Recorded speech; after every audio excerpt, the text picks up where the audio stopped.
좀 졸리셨죠, 그죠? 어떤 분들은. 퀴즈 상품을 정호진 집사님 TV가 있으면 좋겠는데, 그죠? TV가 상품이 안 걸렸어도 은혜가 상품이 걸릴 겁니다. 자, 잘 한번 들어보세요. 제가 한 인물을 이야기하려고 하는데 누구인가 한번 맞춰보시기 바랍니다. 학교를 다녀본 적이 없는 사람이에요. 또 남들처럼 재산을 부모들로부터 물려받지도 못했어요. 가문에 자랑할 만한 사람이 전혀 없어요. 그러니까 어떻게 해야 되느냐 하면 전부 다 뭐든지 자기가 다 힘쓰고 애써야 먹고 살 수 있는 사람이에요. 의지할 곳이 없어요. 그러니까 남들을 위해서 무슨 일을 한다는 것은 사치라고 생각하는 거예요. 우리 살아가면 그렇지 않습니까? 그러니까 또 자기 자신을, 그러면서도 자기 자신을 존귀하다고도 생각을 안 하는 거예요.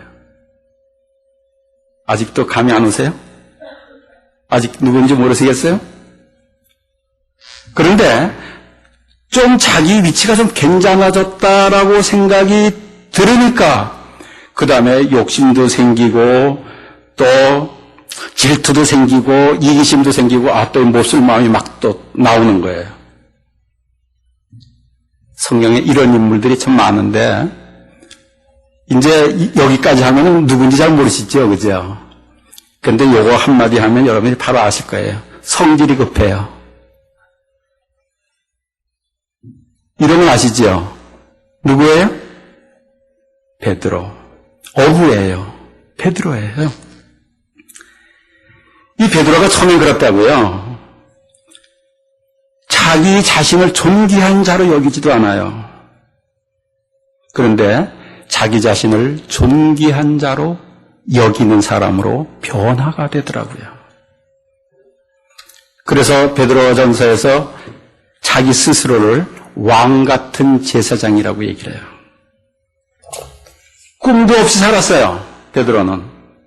처음엔 꿈도 없어요. 그냥 고기 잡는 게 그냥 그게 다예요. 먹고 살기는 안 되지, 뭐, 꿈이라는 건, 그러니까 사치스러운 거다, 뭐, 이렇게 생각하고 살았잖아요. 그런데 꿈이 생겼어요. 그래가지고서 자기가 왕 같은 제사장인 것을 갖다가 그런 경험을 했는데 남들도 왕 같은 제사장이라는 존귀한 사람이 돼가지고 살게 만들고 싶은 거예요. 베드로가 이렇게 변화되면서 자기 자신을 위하는 삶보다도 이제 처음에는 자기 자신 먹고 사는 일만 하면서 살았어요. 그러다가 점점 어떻게 변화하느냐 하면 남을 위해서 사는 사람으로 변화되더라고요. 하나님을 위해서 사는 사람으로 변화되더라고요. 그러니까 세상에서 가치 있는 사람이 되더라고요. 여러분들 이 세상에 사는 사람들 보세요. 어떤 사람들은 죽어라 하고 자기만을 위해서 사는 사람이 있어요. 그런데 어떤 사람들은 남을 위해서 가치 있는 일을 하면서 사는 사람들이 있어요. 그리고 이렇게 베드로가 이렇게 점점 남을 위해서 사는 사람으로 변화되더란 말이지요. 그리고 지금까지 알지 못했던 진리를 자꾸 깨닫게 되는 거예요. 진리를 깨달으면 어떻게 되냐면 사람이요, 논리 정연한 말을 하는 사람으로 됩니다. 논리 정연한 말, 이치에 맞는 말을 해요. 그러니까 이치에 맞는 말을 하면 다른 사람들을 설득할 수 있는 능력이 생기는 거예요. 베드로가 처음에는 그랬잖아요. 감정대로 말하는 거예요. 자기 필요한 대로 말을 하는 거예요. 그러니까 언제는 맞다 그랬다가 언제는 틀렸다 그랬다가 앞뒤가 맞는 말을 할 줄 몰라요. 그런데 논리 정연한 말을 하면서 사람을 설득하는 사람이 되는 것을 바리새인들이 보는 거예요. 말을 해보니까 당할 수가 없어. 그래서 사도행전에서 이런 얘기해요. 저희가 베드로와 요한이 기탄 없이 말함을 보고 그 본래 학문 없는 범인으로 알았다가 이상히 여겼다고 얘기하는 거예요. 옛날에는 저 촌놈이었는데 말도 잘 못했는데, 아는 지식도 없었는데, 이랬다 저랬다 했는데, 어느 날 보니까 말이 논리정연하고 말을 당할 수가 없어요. 베드로는 제자들과 인간관계를 할 때도요, 경쟁의식을 가지고 누가 더 예수님으로부터 인정받을까 눈치를 보면서 살기도 했습니다. 그러면서 나보다도 그 제자들 중에서 예수님하고 친해지는 사람 같은 사람이 있으면 또 질투하는 거예요. 우리들도 그렇잖아요. 세상 살아가면서 누가 이 사람하고 더 친해지는 것 같으면 기분 나빠지고 질투가 생기고 그래가지고 괜히 뒤에서 틀고 뭐 이러는 일도 막 생기잖아요. 우리 세상 살아가면서. 아예 업으로 있을 때에는 아주 올라가지 못할 나무니까 쳐다보지도 않았는데 조금 예수님 따라다니면서 능력 있는 사람이 좀 되고 보니까 더 높아지고 싶은 거예요. 이게 참 묘한 마음이에요. 베드로가 업으로 있을 때는 뭐 올라가고 뭐 질투하고 이런 것도 별로 생기지 않았단 말이죠. 포기했으니까. 그런데 예수님 따라다니면서 조금 그래도 이제 자기가 제자가 되고 이제 예수님이 뭐 이 천국을 완전히 이루면 거기서 한 자리 할 만하거든요. 그러니까 이제 점점 욕심이 생기기 시작하는 거예요. 이런 이야기들을 성경에서 이런 얘기하지 않습니까? 야고보하고 요한의 어머니께서 예수님을 몰래 찾아가서 예수님이 통치하시는 나라가 되면 한 아들은, 그러니까 요한은 우의정 만들고 또 야고보는 좌의정 만들고 이렇게 해달라고 아부를 떨지 않습니까? 그 어머니가.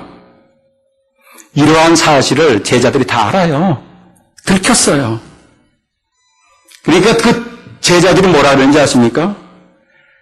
하나님의 뜻을 생각하는 것보다 높은 자리 저거 차지하려고 아부를 떤다고 막 그래요. 사실은 자기들도 그러면서. 자기들도 진심으로 그러면서 제사에는 관심 없고 제밥에만 저 관심 있는 놈이라고 또 막 욕을 하는 거 뒤에서 가십하는 거예요. 친구들 다 제끼고 지 혼자만 가서 또 잘 일을 높이 되려고 아주 친구를 배신하는 의리 없는 사람이라고 또 욕을 하는 거예요. 제자들이. 베드로가 고기 잡는 어부였을 때는 순수했었어요.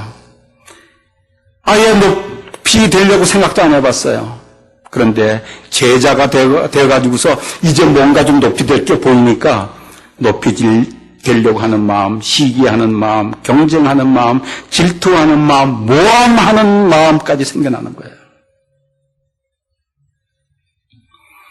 이러한 것들이 베드로의 마음속에 잠자고 있다가 이제 조금 높아지니까 확 드러나는 거예요. 이렇게 베드로는 좀 없을 때는 기가 푹 죽어서 꿈도 없이 살고 자기가 스스로 존귀한 사람이라는 생각도 못하고 살고 제자가 되어서는 조금 될 만하니까 그 다음에 질투하고 눈치 보고 경쟁하는 사람으로 또 변해버리는 거예요. 그런데 베드로가 순수하게 자기 자신을 존귀한 사람으로 여기고 높이 되려고 하는 마음도 깨끗하게 없애버리고 남을 위하여 사는 사람으로 변화가 되더라는 거예요. 그리고 논리정연한 말을 하는 사람으로 변화가 되고 이치에 맞는 말을 하는 사람으로 변화가 되고 지혜 있는 사람으로 변화가 되고 인품이 있는 사람으로 변화가 되고 리더십 있는 사람으로 변화가 되고 사랑이 가득한 사람으로 변화가 되더라는 거예요. 이렇게 베드로를 가만히 보면은 큰 변화를 이룹니다. 여러분, 이런 큰 변화가 어디에서 온다고 여러분들 생각하십니까? 어디에서 온다고 생각하십니까? 많은 사람들이 그래요. 저보고 그걸 달라 그래요. 하나님으로부터 은혜를 받으면 변화됩니다. 하나님이 자기를 사랑해 주시는 것을 알면 변화됩니다. 자기를 인정해 주시는 것을 알면 변화되는 거예요. 진리의 말씀을 깨닫게 해주시는 은혜가 채용되면 그 사람은 이상스럽게도 성격도 변화하고 모든 문제들이 다 변화되게 되더라고요. 이상하게 하나님이 주시는 은혜는 능력이 있더라고요. 은혜를 받으면 사람이 변화해요. 그런데 중요한 것은 은혜를 어떻게 받느냐 하는 거예요. 어떤 사람이 은혜를 받느냐 하는 겁니다. 똑같이 신앙생활을 하면서도 어떤 사람들은 은혜를 받는데 어떤 사람들은 은혜를 받지 못하고 변화가 전혀 없는 사람들이 있더라고요. 이것이 하나님이 일방적으로 어떤 사람에게는 은혜를 주시고 어떤 사람에게는 은혜를 주시지 않고 그러겠습니까? 만약에 그렇다면 하나님은 공의의 하나님 아니잖아요? 다 똑같이 은혜 받을 수 있는 기회를 주신다고요. 그런데 어떤 사람들은 은혜를 받고 어떤 사람들은 못 받더란 말이에요. 여기서 우리들이 반드시 알아야 될 진리가 하나 있어요.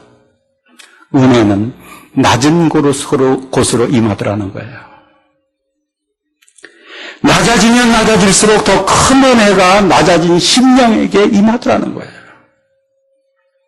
그래서 내가 죄인인 것을 알고 내가 스스로 부족함을 알고 내가 피조물인 것을 알고 전지전능하신 하나님의 은혜를 사모할 때 내 아에게 은혜가 임하더라는 거예요. 이러한 진리를 우리들의 삶에서도 늘 조금씩 이렇게 맛을 보여주시더라고요.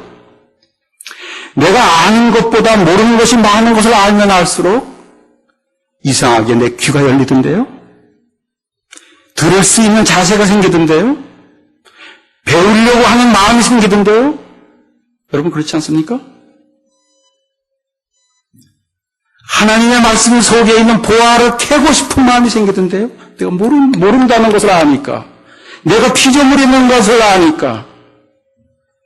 이렇게 낮아지는 사람은 점점 더 큰 은혜를 경험하게 되면서 낮아지는 것이 이 세상을 살아가는데 가장 큰 지혜를 알게 됩니다.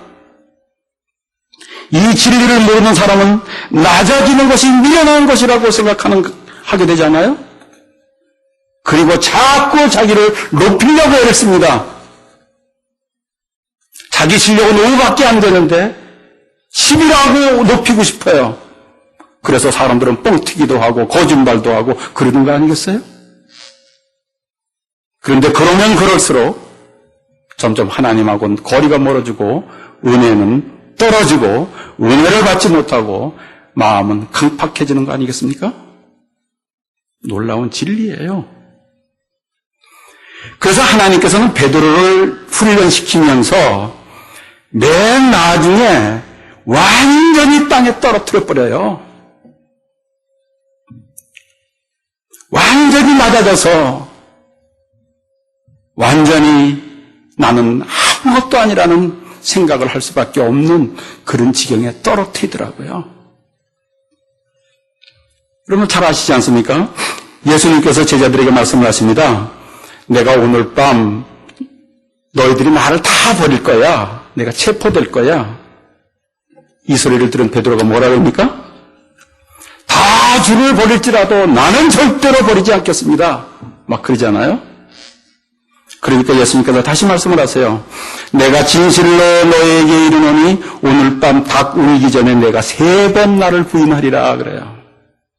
그러니까 또 대답을 합니다. 내가 주와 함께 죽을지언정 절대로 주를 부인하는 일은 없을 것입니다. 또 얘기하는 거예요. 베드로가 그러니까 다른 제자들과 덩달아 또 얘기를 해요. 우리가 죽으면 죽었지 절대로 그런 일은 만들지 않을 겁니다.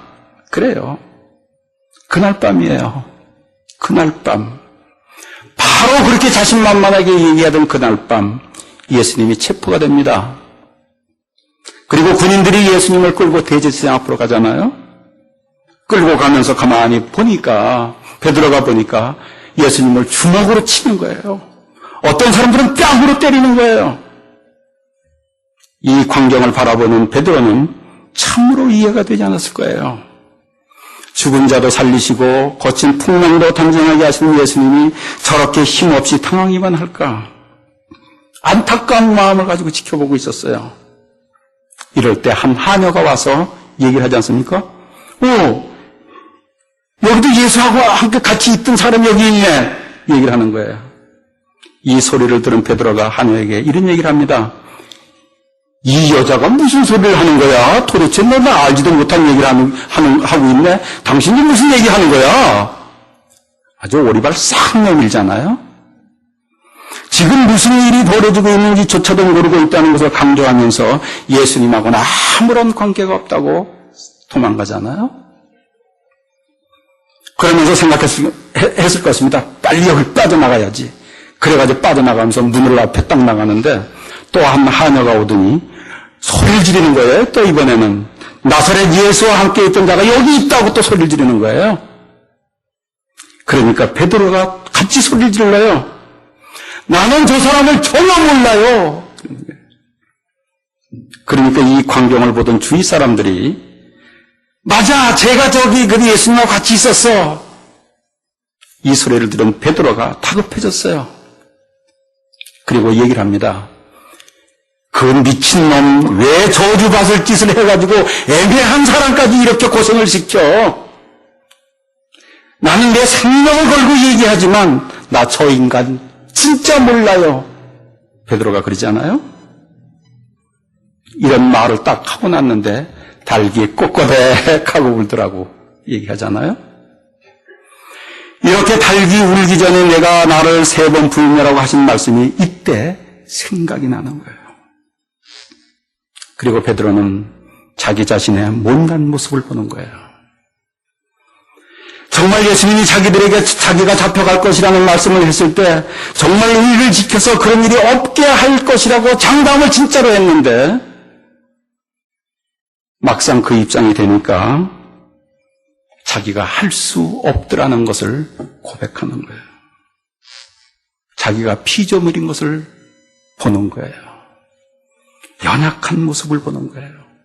부끄러운 모습을 보는 거예요. 그리고 한없이 울잖아요.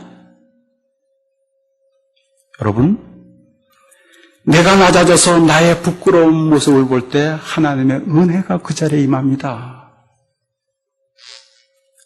내가 아무것도 할 수 없는 처절한 지경에서 하나님의 은혜가 임한다는 사실이에요. 신비하게도 이렇게 자신의 부끄러운 모습을 알게 되어서 진실로 낮아진 베드로에게 하나님의 은혜가 그때서부터 임하기 시작하더라는 거예요. 그리고 이럴 때 하나님이 사랑하시는 것을 깨닫게 되고 마음은 원하였어도 막상 두려움 앞에 섰을 때 자기의 생각과 다른 이야기들이 마구 입에서 튀어나오는 내 자신을 알았을 때 하나님의 은혜가 임하더라는 거예요. 여러분 안 그렇습니까? 어떤 때 마음은 의리를 짓고 싶어도 내 조그만 이해관계 때문에 쓸데없는 말 막 하게 되는 거 우리 아닙니까? 그런데 이렇게 내 죄와 무능한 자신을 사랑해서 십자가에 달려 돌아가신 것을 베드로가 깨닫게 되고 그러면서 마음이 뜨거워지면서 하나님을 사랑할 수 있는 힘이 생기고 베드로의 마음속에서 성령이 그때서부터 역사하기 시작하더라는 거예요. 그리고 베드로의 힘으로는 될 수 없는 아름다운 인격으로 바뀌어가더라는 거예요. 하나님의 은혜는 교만한 곳에는 절대로 임하지 않습니다. 그래서 오늘 이 말씀 속에서 절대로 랍비가 되지 말라고 얘기하는 거예요. 가르치는 자가 되면 자칫 교만해지기 쉽기 때문에 그러는 거예요. 우리 목회자 사이에서 이 얘기가 있습니다. 설교가 제일 어려운 상대가 누군지 아십니까? 목회자들 놓고 설교하는 게 제일 힘들대요. 왜 그런지 아십니까? 안다고 다 교만해 있어요. 그래서 집회할 때 담임 목회자가 은혜 받으면 그럼 성공이라는 거예요. 왜? 목회자들이 얼마나 좀처럼 은혜 받기 힘든지 아세요? 교만해서요. 그래서 랍비가 되지 말라고 하는 거예요. 그런데 사도 바울을 보십시오. 하나님에 대해서 가장 많이 알아요. 진리에 대하여 누구보다도 많이 알아요. 그런데 그가 고백하는 거 보세요.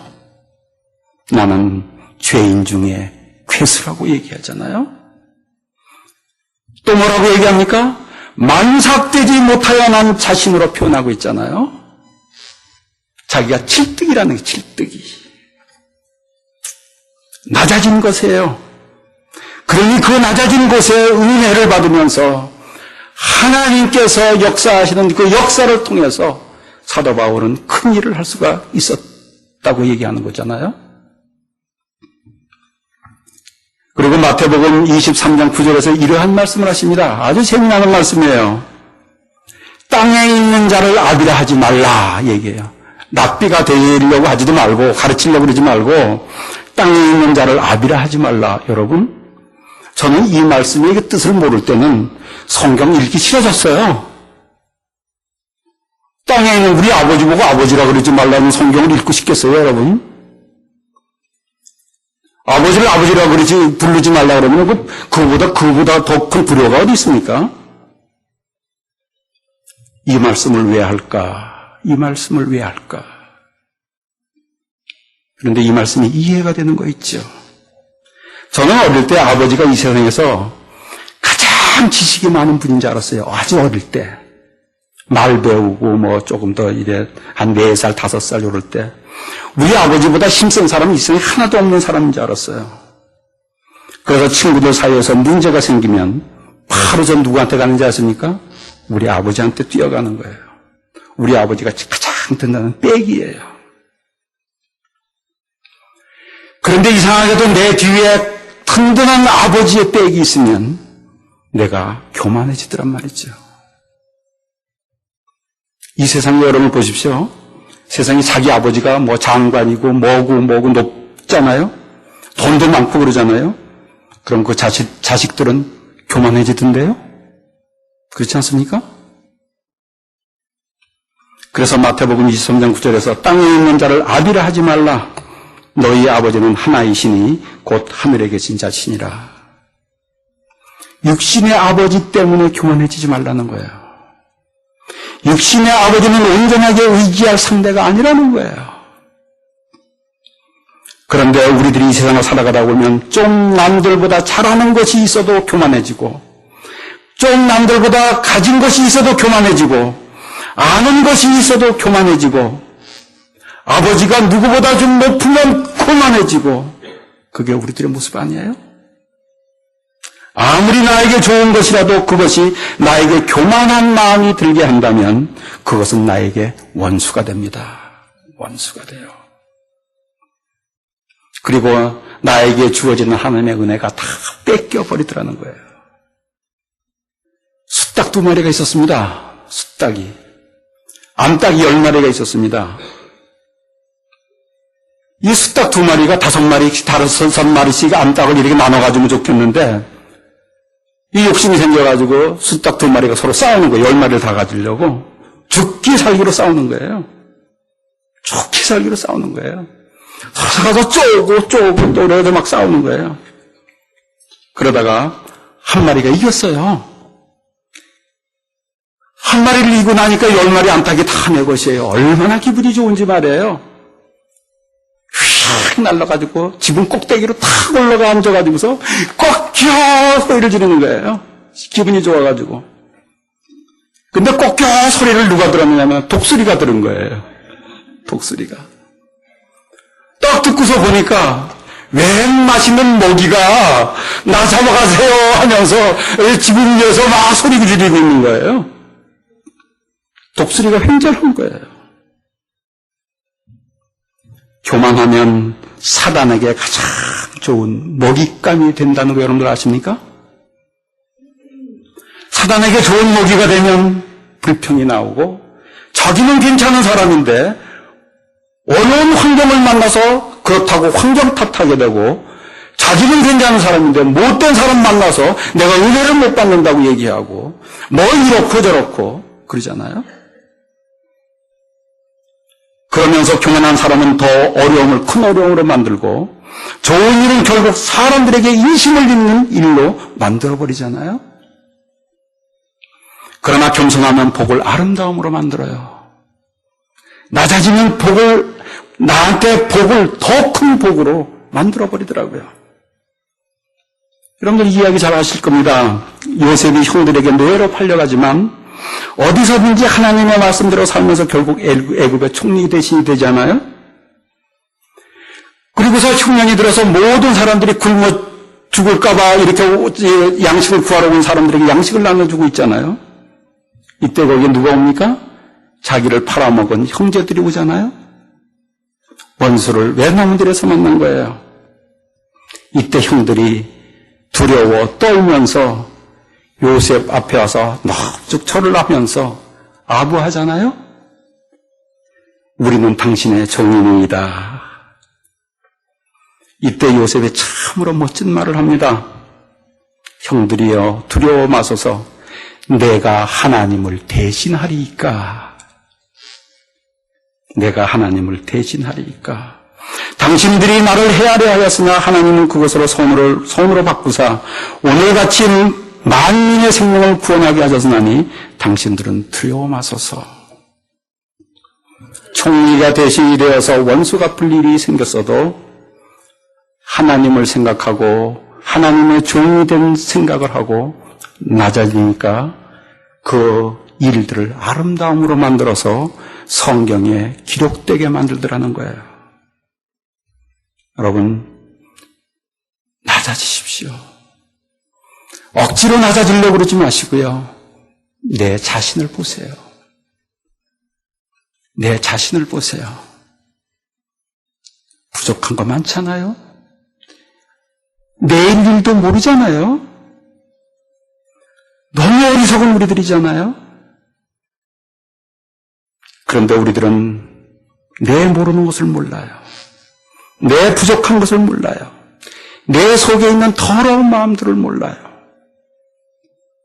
이런 것을 알면서 낮아져서 하나님이 우리들에게 주시고자 하는 은혜를 체험하는 성도들 되시길 주님으로 축원하겠습니다.